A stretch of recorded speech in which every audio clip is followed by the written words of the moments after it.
Olá pessoal, sejam todos bem-vindos a mais uma aula do canal Gênios da Física.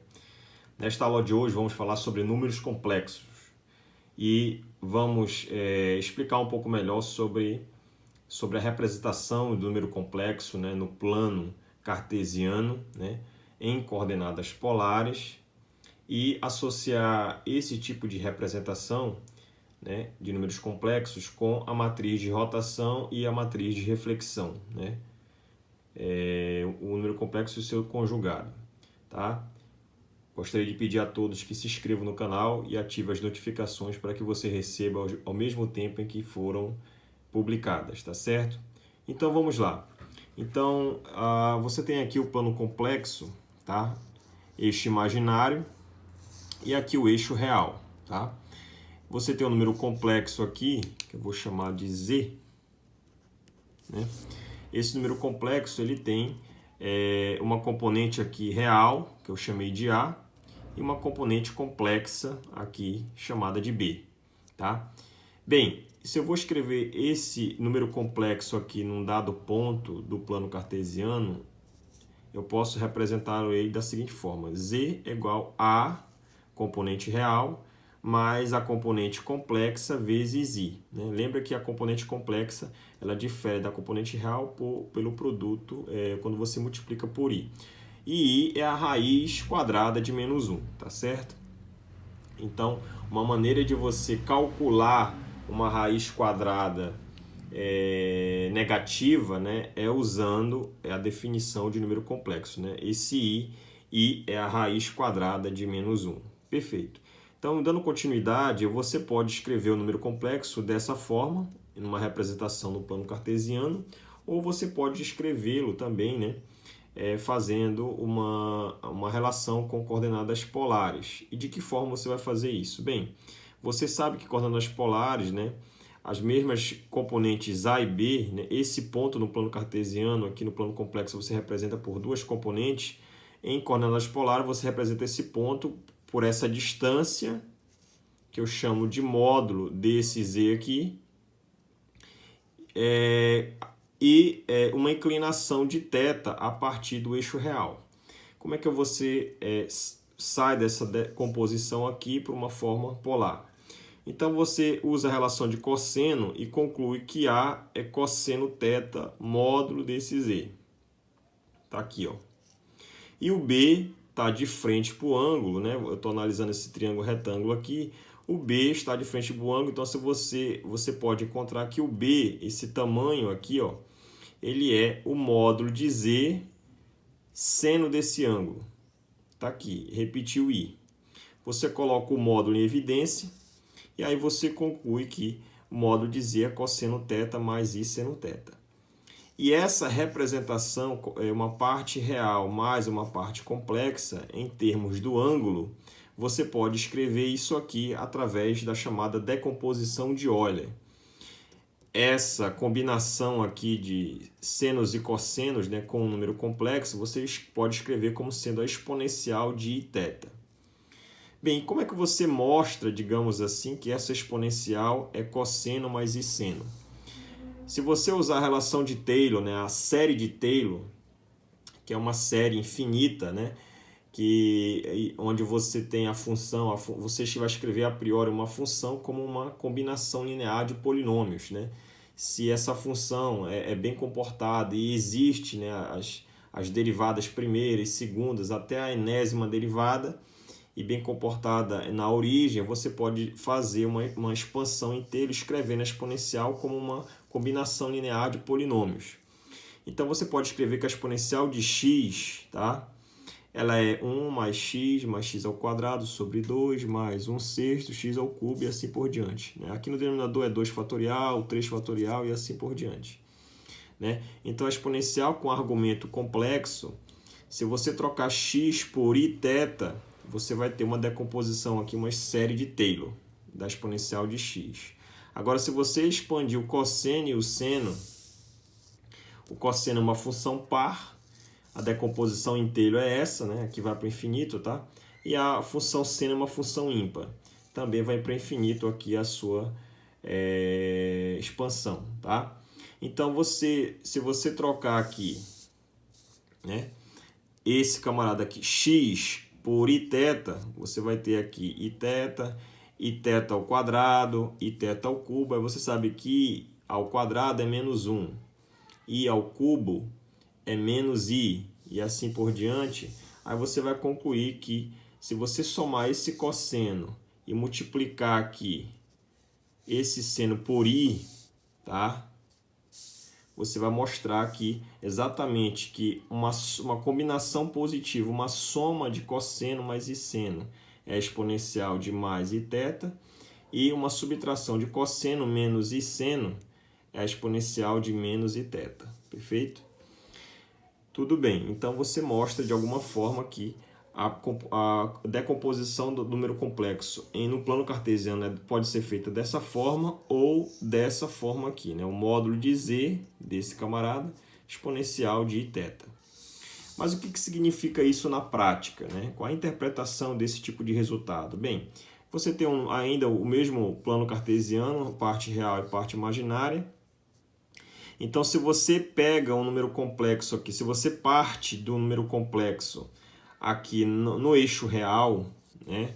Se você diz que esse comprimento aqui tem módulo A, onde esse A é puramente real, que nem foi definido aqui, né? A componente real desse número complexo, né? Lembra que a parte real de Z é A. E a parte imaginária de Z é B. Tá? Então, se você parte aqui, né, de um valor no plano real, no plano imaginário, perdão, você tem um número complexo. Se você pega somente a componente real dele, a componente imaginária é 0. Se você pega esse número complexo e gira ele em relação a um ângulo alfa positivo, se você faz essa rotação de alfa, esse ponto que estava aqui vai vir para cá. Quando ele vem para cá, eu digo que essa distância é o módulo de z, e o módulo de z é o próprio A que eu defini aqui, tá? Que é a parte real do meu número complexo. Parte real do meu número complexo. Pois bem, então você tinha um eixo real, né, imaginário, 90 graus entre si, e aí você pode analisar esse tipo de situação como uma rotação, né, em relação de um ângulo alfa, partindo aqui do eixo real, e essa nova posição ela pode ser mapeada com um novo sistema de coordenadas, parte real linha de z e parte imaginária linha de z. Então, lembra que em aulas anteriores já foi falado sobre a rotação, de matriz de rotação, né, entre dois referenciais. Então, a matriz de rotação ela é dada dessa forma, né? Aqui, que se você gira de um ângulo alfa positivo, a matriz de rotação é essa. Se você girar de um ângulo menos alfa, tá? Então, você troca cosseno de alfa uma função par por menos alfa ele mesmo, seno de alfa por menos seno de alfa, troca alfa por menos alfa, você vai ter mais seno de alfa, já que o seno é uma função ímpar.